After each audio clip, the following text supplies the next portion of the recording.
My name is Rebecca Martinez, and I am 29 years old. On paper, I am a successful interior designer with my own firm in Austin, Texas. But in my family, I have always been the forgotten middle child, the one who could never measure up. Last Christmas, as we sat around the dinner table, my mother looked me straight in the eyes and said the words that had been implied for years. "You are the most useless child we have." Everyone froze. That was when I finally stood up for myself. Before I continue my story, let me know where you are reading from in the comments below. Also, if family drama during holidays sounds familiar, hit that like button and subscribe to hear more stories about setting boundaries with toxic family members. Growing up in the Dallas suburbs, I always felt like a background character in the movie of my own family. My older brother Carlos was the golden child from day one. He was tall, athletic, and charismatic with a natural talent for football that made him the pride of our tight-knit Latino community. Every Friday night, our parents would drive to watch his high school games, cheering from the bleachers, while I sat beside them with my sketch pad, trying to stay warm and entertained. His trophies filled our living room entertainment center, and dinner conversations revolved around his latest achievements or recruiting visits from college scouts. My older sister, Elena, was not far behind in the family hierarchy. She was the perfect mija in my mother's eyes, embodying all the traditional values that my mother, Isabela, held sacred. Elena got married at 22 to her college sweetheart, had her first baby at 24, and settled into the role of devoted wife and mother with apparent grace. My mother would constantly reference her during our phone calls. "Elena made the most incredible tamales for her suegros yesterday." Or, "Elena is redecorating the nursery all by herself. She's so talented." Then there was Sofia, the baby of the family, 8 years younger than me. From the moment she was born, she was protected and coddled, every whim catered to without question. She could do no wrong in my parents' eyes. Even when she dropped out of her first college program, it was dismissed as finding herself. And when she maxed out her first credit card on designer clothes and music festival tickets, my parents paid it off without hesitation. And then there was me, Rebecca, caught in the middle. I was neither the athletic star, nor the traditional daughter, nor the baby who needed protection. I was quiet and creative, spending hours sketching room layouts and color schemes, lost in my own world of textures and spaces. My report cards were filled with A's and B's, but they were never celebrated like Carlos's game stats. My art projects won school competitions, but those ribbons never made it to the refrigerator door alongside Sofia's finger paintings. My mother, Isabela, was the driving force of our family dynamic. A woman raised in a strict Mexican-American household, she had clear ideas about success and family roles. She was quick to compare, criticize, and correct. When I announced my intention to study interior design in college, her response was cutting.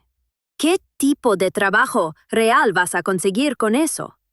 It's just decorating houses." Even when I landed internships with prestigious design firms in Dallas, she would dismiss them as not real work like what your father does. No matter what I achieved, it was never enough. When I made the dean's list, she would ask why I didn't get the specific scholarship that another student received. Mia, when I got a promotion, she would wonder aloud why it took so long. Her praise was rare and often backhanded. "Your apartment looks nice, mija, but it must be so lonely living alone at your age." My father, Roberto, was a different kind of disappointment. A quiet man who worked as a construction foreman. He seemed to care about me but lacked the courage to stand up to my mother. During particularly harsh criticisms, he might offer a mild, "Now, Isabela," but would quickly retreat if she turned her sharp tongue in his direction. Occasionally, he would slip me encouraging notes or make small gestures of support, but always when my mother wasn't looking. The pattern of unequal treatment became most apparent during significant life events. When I graduated from college with honors in interior design, neither of my parents attended the ceremony. My mother had a church committee meeting she couldn't possibly miss, and my father claimed a work emergency. I sat alone during the ceremony, watching other families celebrate together, pretending that my family's absence didn't hurt. When I landed my first major client at 25 and was featured in Texas Monthly's design issue, I excitedly shared the news during a Sunday dinner. My mother glanced at the magazine for less than a minute before changing the subject to Carlos's new sales territory. My accomplishment was forgotten before the flan was served. Even family photos told the story of my outsider status. In the large portrait hanging in my parents' living room, Carlos and Elena stood directly behind our seated parents.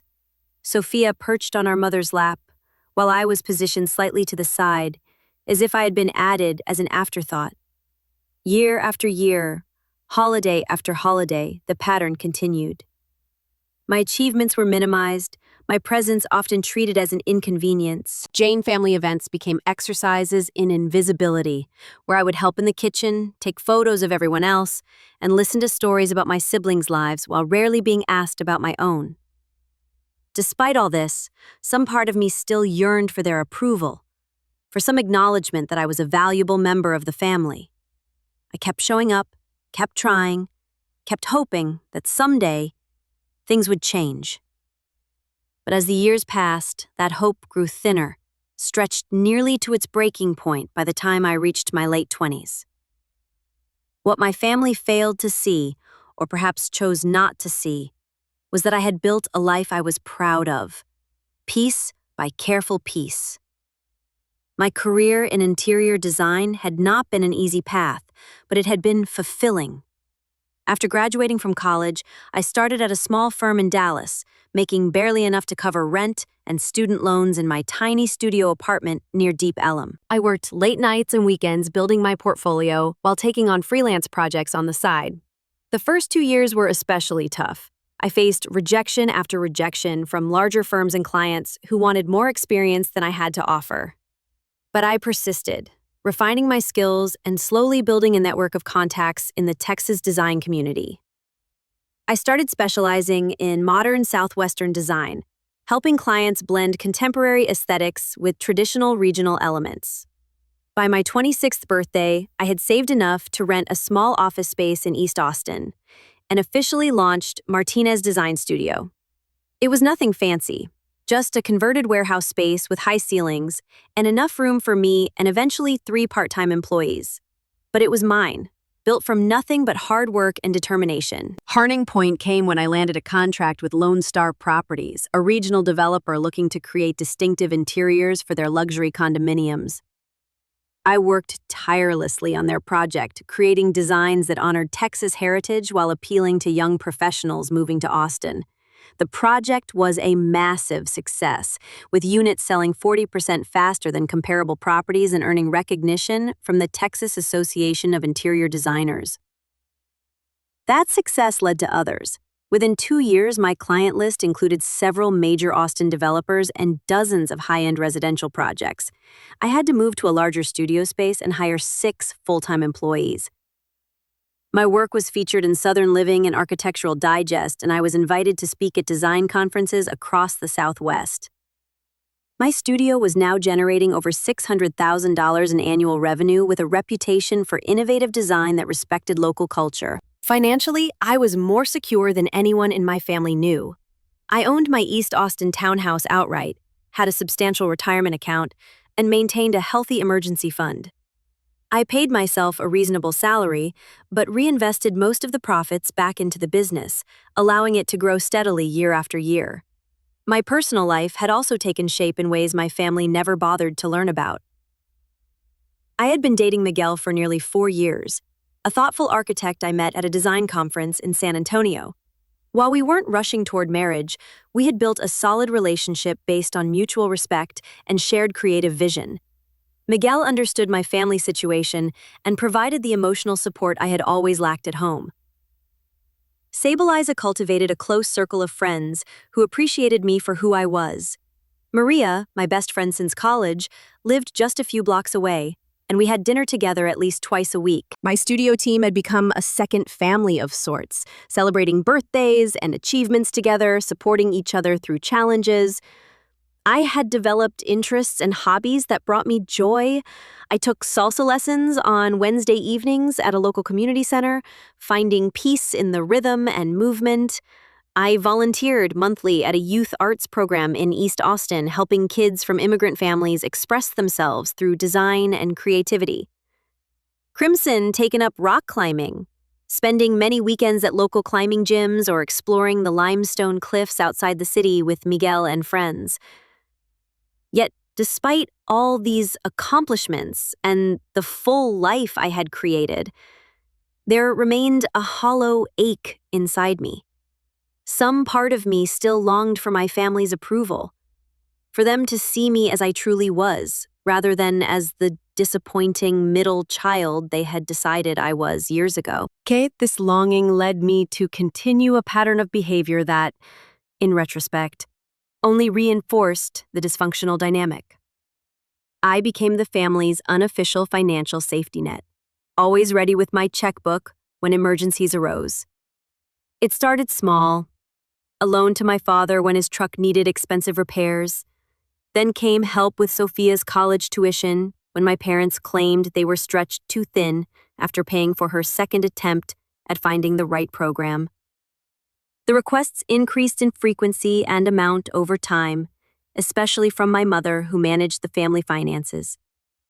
The most significant financial support went to Carlos, though this was something the rest of the family didn't know.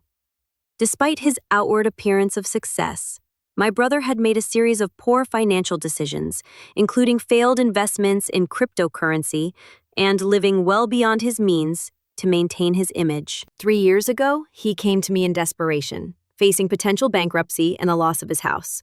I paid off his most urgent debts, over $45,000, and established a payment plan for him to repay me, though he had yet to make more than token payments.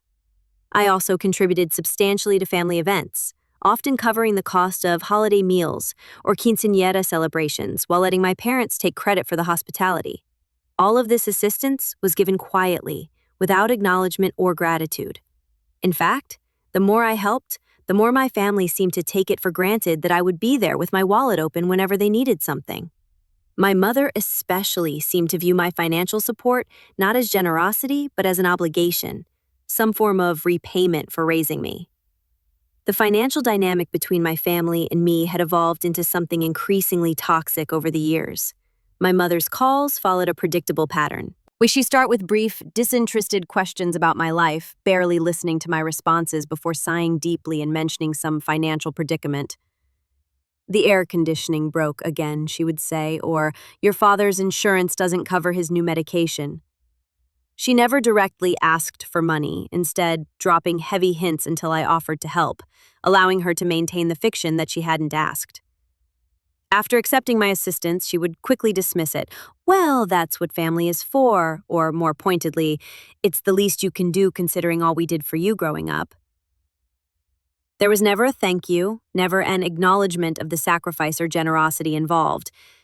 Instead, my financial help was reframed as a duty, an obligation I owed rather than a gift I gave. Family gatherings had become increasingly difficult to endure.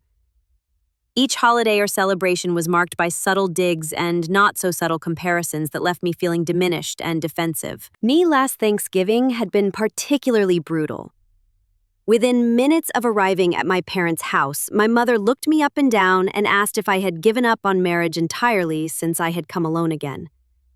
When I mentioned that I was actually in a serious relationship with Miguel, she dismissed him as just another boyfriend and wondered aloud why I couldn't seal the deal like Elena had with her husband.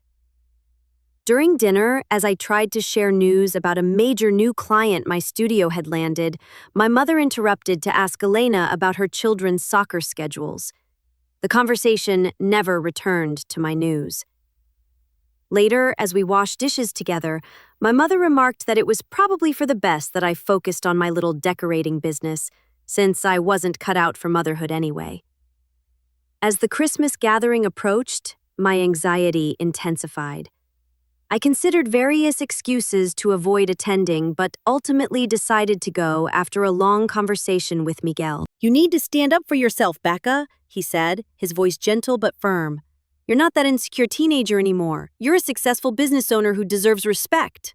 "They're never going to change," I argued, pacing around our living room. "Then maybe it's time you changed how you respond," he countered. "You keep hoping they'll suddenly see your worth, but you need to show them that you know your own value, whether they recognize it or not." His words stayed with me in the days leading up to Christmas.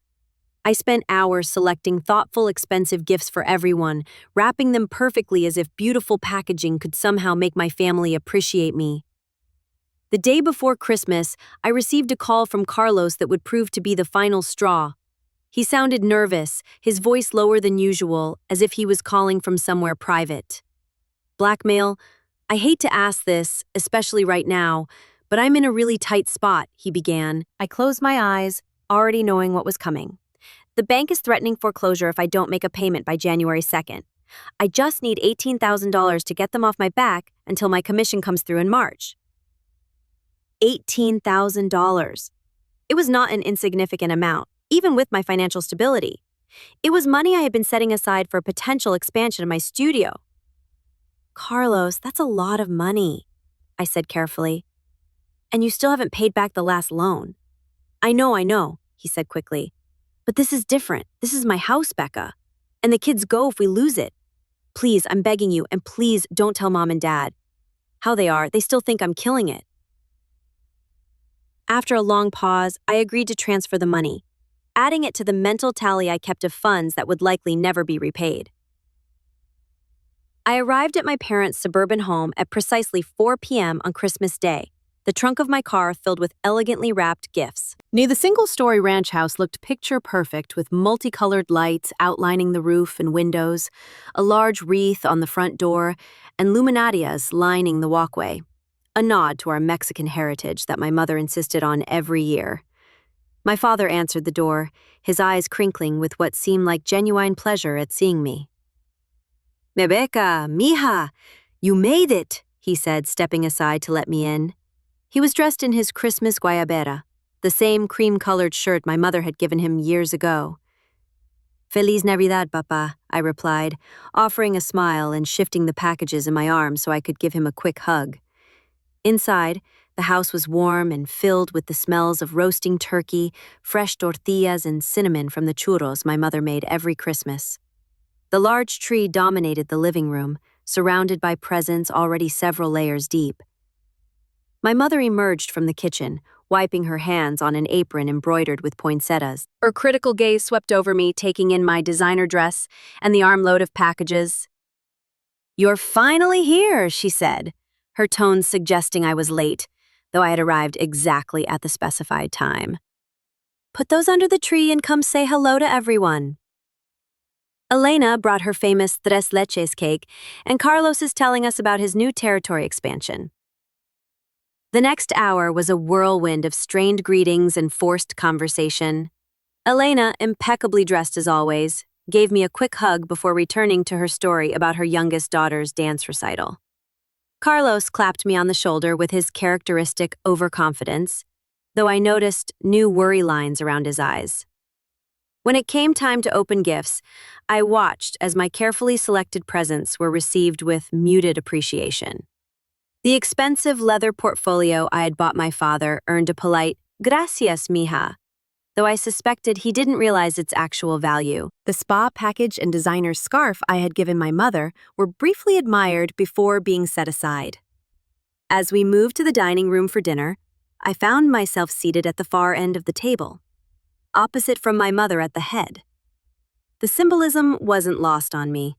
Carlos and Elena occupied the places of honor nearest our parents, with Sophia beside our mother, leaving me isolated at my end, except for my 8-year-old niece beside me.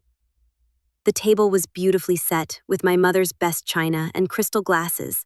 The turkey was perfectly browned, surrounded by traditional sides: arroz, frijoles, masa dressing, and Elena's tres leches cake, given pride of place. Conversation flowed around me like water around a stone. My mother asked detailed questions about Carlos's work, nodding with approval as he boasted about potential deals and new clients, all of us pretending not to know about his financial troubles. When he mentioned a luxury vacation to Cancun he was planning for summer, I had to take a long sip of wine to keep from commenting. Elena dominated the next segment with stories of her children's accomplishments and her extensive volunteer work at their Catholic school. My mother beamed with pride, frequently interjecting with additional praise. "You know, Rebecca, you should consider volunteering somewhere," my mother said suddenly, turning her attention to me for the first time since we sat down. It would be good for you to get out and meet people, especially since you spend so much time alone with your computer. Before I could respond that I already volunteered regularly, Elena jumped in.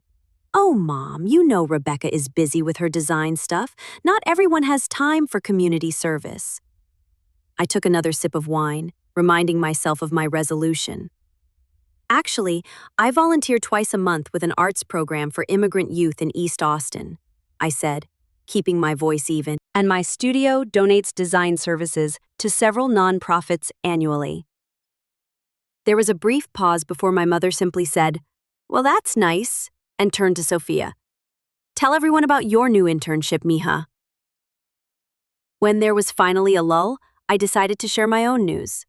My studio was actually featured in Architectural Digest last month, I said, trying to keep my tone casual. They did a 6-page spread on our work with Lone Star Properties. "Oh, is that one of those online magazines?" her asked, dismissively. "No, it's one of the most prestigious print publications in the design industry," I corrected. "Being featured is a significant achievement." "Submerged of achievements," my mother said, already turning away. "Elena, did you tell Rebecca about Isabella making honor roll again?" My news was dismissed before it could even be properly acknowledged. As dessert was being served, Carlos unexpectedly brought the conversation back to me. "Kie, wasn't Lone Star Properties that big development downtown? I think I saw something about their condos. That was your work?" Surprised by his interest, I nodded. Yes, we completely redesigned their interiors and common areas. It was an 8-month project. "That's impressive, Becca," he said, using my childhood nickname. "Those places are selling like crazy." "Thank you," I replied, genuinely touched by this rare acknowledgement. My mother frowned slightly. "I can't imagine they paid much for just some new paint colors and furniture," she said. "Now, who wants coffee with their cake?" I felt heat rising in my cheeks. "Actually, Mom, it was a complete design overhaul that increased their sales velocity by 40%. The contract was worth over $240,000 to my studio." A silence fell over the table. My father looked up with raised eyebrows while Elena stopped mid-bite. Even Sophia put down her phone. My mother's expression to exaggerate, Rebecca. "We all know interior design is just a step above being a decorator for rich people." "I'm not exaggerating," I said firmly. "My business employs 8 people full-time and generates over $600,000 in annual revenue." My mother put down her fork with a sharp clink against the china plate. Her eyes narrowed as she looked directly at me. "If you're doing so well, why do you insist on living alone in that little townhouse?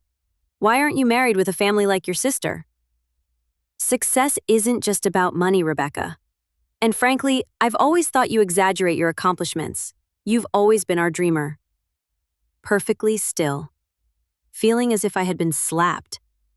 "My townhouse is over 800 square feet, Mom. You've never even visited it." She waved her hand dismissively.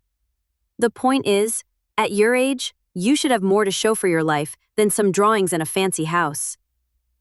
Elena has given us 3 beautiful grandchildren. Carlos has built a successful career in a respectable field. Even Sophia is finding her way." The tension around the table was palpable. My father cleared his throat uncomfortably. "Isabella, perhaps this isn't the time." But my mother wasn't finished. She leaned forward, her voice dropping to that quietly cutting tone I knew so well. "Let's be honest, Rebecca. You've always been different, always in your own little world. We've tried to guide you toward a more conventional path, but you insist on this artsy lifestyle. And what do you have to show for it? No husband? No children? Just clients who could replace you tomorrow." I stared at her, barely breathing.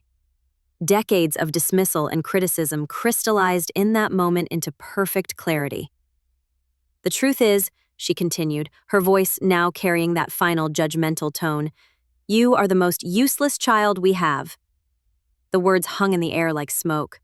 Something broke inside me in that moment. but it wasn't my spirit. It was the chain of silence and accommodation that had bound me for decades. I slowly stood up, my napkin falling forgotten to the floor. I looked directly into my mother's eyes, no longer afraid of her judgment. My voice was steady and clear when I finally spoke. "Then stop calling me when you need money." The silence that followed was absolute. My mother's face drained of color, her mouth opening slightly, but no sound emerging. My father half rose from his chair, cycling between confusion and alarm. "Rebecca, what are you talking about?" he asked, though the uncertainty in his voice suggested he already knew. "Let me tell you all what useless looks like," I continued, my voice gaining strength. "Useless is not the person who has built a successful business from nothing. Useless is not the person who paid for Dad's truck repairs last year when the engine went out. Useless is not the person who covered half of Sophia's tuition when you claimed you couldn't afford it." Turned to Carlos, who wouldn't look at me. "Useless is not the person who saved your house from foreclosure 3 separate times, Carlos. $18,000 just yesterday, remember? On top of the $45,000 you already owed me." His wife, Carmen, gasped. "Carlos, is that true? You told me your bonus covered the payment." "I've been covering for all of you for years," I continued, pretending along with you that everything is fine when it's not. "You've called me at least once a month for the past 4 years asking for money, Mom. The new refrigerator? I paid for it. Dad's medication that insurance doesn't cover? Me. The roof repairs last spring? Also me. I've given this family over $120,000 in the past 3 years alone, and not once has anyone said thank you." My father sank back into his chair, his face ashen. "Rebecca, I didn't know. Your mother told me those things were covered by savings." "Of course you didn't know," I said, softening my tone slightly. "No one was supposed to know. It was our family's dirty little secret that the useless daughter was the one everyone turned to when they needed bailing out." Elena found her voice at last. "But you never said anything. You always acted like it was no big deal." "Because I wanted to be valued by this family," I admitted. "I thought if I could just be useful enough, important enough, someday you would see me, really see me. But that was never going to happen, was it?" I looked around at their stunned faces. "I have a successful business that employs 8 people. I own my home outright. I have savings, investments, and a retirement plan. Regularly have wonderful friends, and am in a loving relationship with a man none of you have bothered to meet. By any objective measure, I'm not just doing well, I'm thriving." My mother's composure was returning, her jaw setting in that familiar, stubborn line. "You have no right to air our private business like this," she said coldly. "No, Mom. What family does is support each other emotionally as well as financially." Reclaimed. "What family does is celebrate each other's successes and help each other through failures.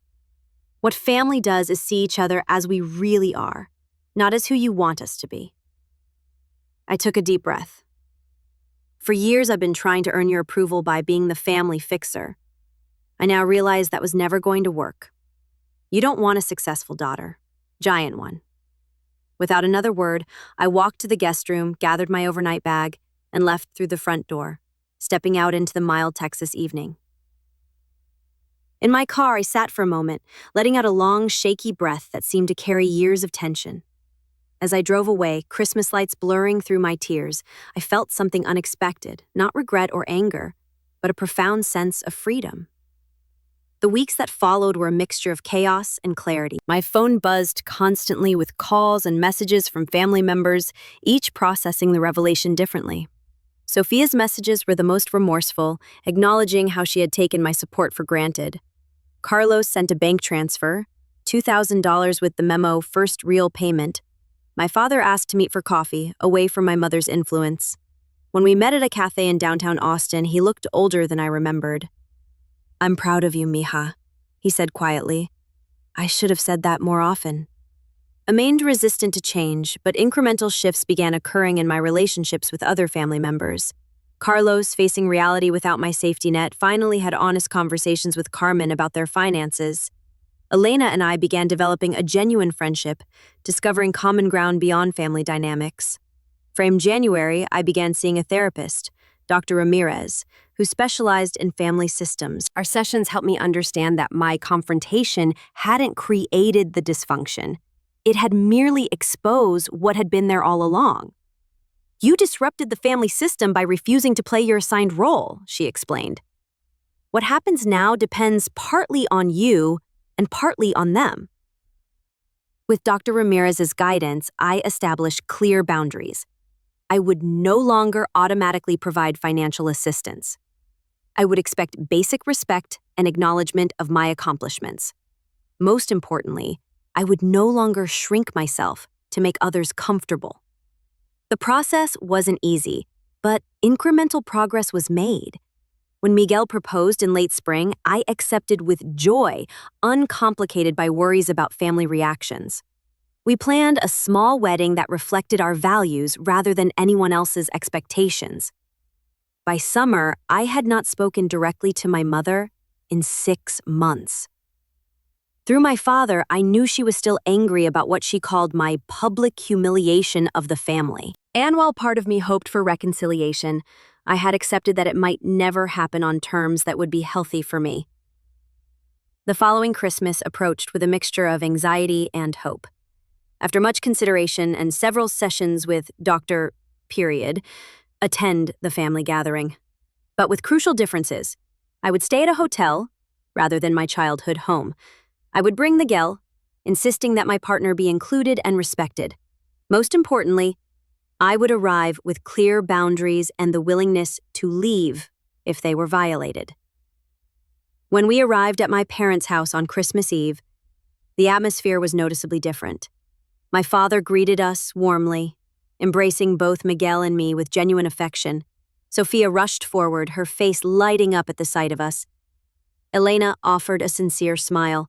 My mother stood slightly apart, her expression carefully neutral. Nia had agreed, through my father, to certain conditions. No criticism of my choices, no dismissive comments about my career, and respect for Miguel as my chosen partner. "Welcome home, Rebecca," she said formally, extending her hand to Miguel. "And welcome to our home, Miguel. We've heard so much about you."